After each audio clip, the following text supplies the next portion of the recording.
Well, hello there. Nice to see you around these parts. I watch Devil all the time and I am depressed. The new Netflix movie, The Devil All the Time, came out. You got Tom Holland, you got Rob Pattinson, you got Bill Skarsgård, you got Riley Keough, you got Jason Clarke, you got Sebastian Stan.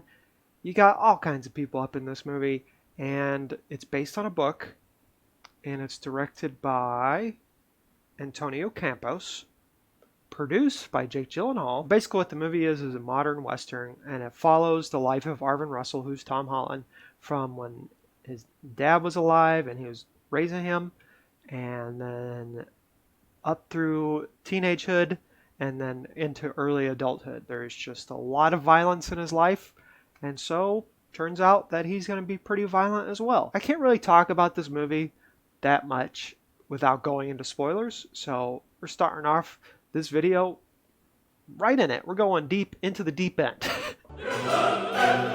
In the first 30 minutes of this movie, you get a crucifixion, a dog crucifixion, a cancer death, a suicide, another death, and it just keeps adding. And there's a serial killer, and you're just like, can all these things happen to one person? And turns out, yes, they can, because the guy wrote it. It's a very heavy-handed, sad movie, but at the same time, it's very good to watch. It's not like beating you over the head that all Arvin has seen is violence.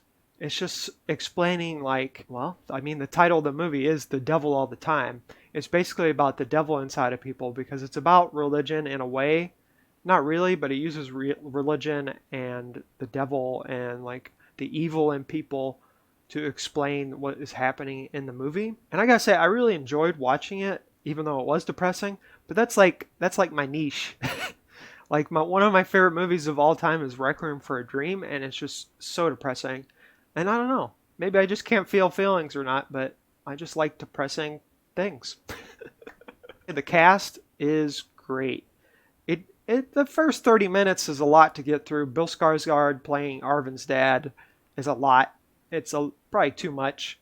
But then once you get to the Robert Pattinson, Tom Holland area, you're like, okay. Robert Pattinson is just like a tour de force lately. Ever since The Rover, I've seen him in every movie I've seen him in. He's crushed the role. I've never seen Twilight movies. I've never seen him in Harry Potter. So I don't know what he's like before The Rover. But post Rover, he is just crushing it, killing it. And Tom Holland, all I've seen him play is Spider-Man, so to see him not play Spider-Man was very refreshing. Jason Clarke always kills it. And I gotta say, a lot of these British actors, they really got some good accents here. I didn't really notice. Tom Holland kind of slipped into the Spider-Man accent a few times, but, what can you do? Depressing, sad, but I liked it.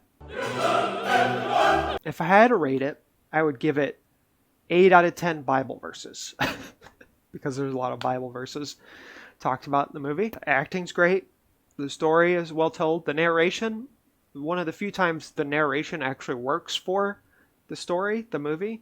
It felt more like the book. It felt true to the book. It didn't beat you over the head. It wasn't someone's inner thought. It was just a narrator telling us things that we needed to know about the story. Cinematography's good. Direction's good.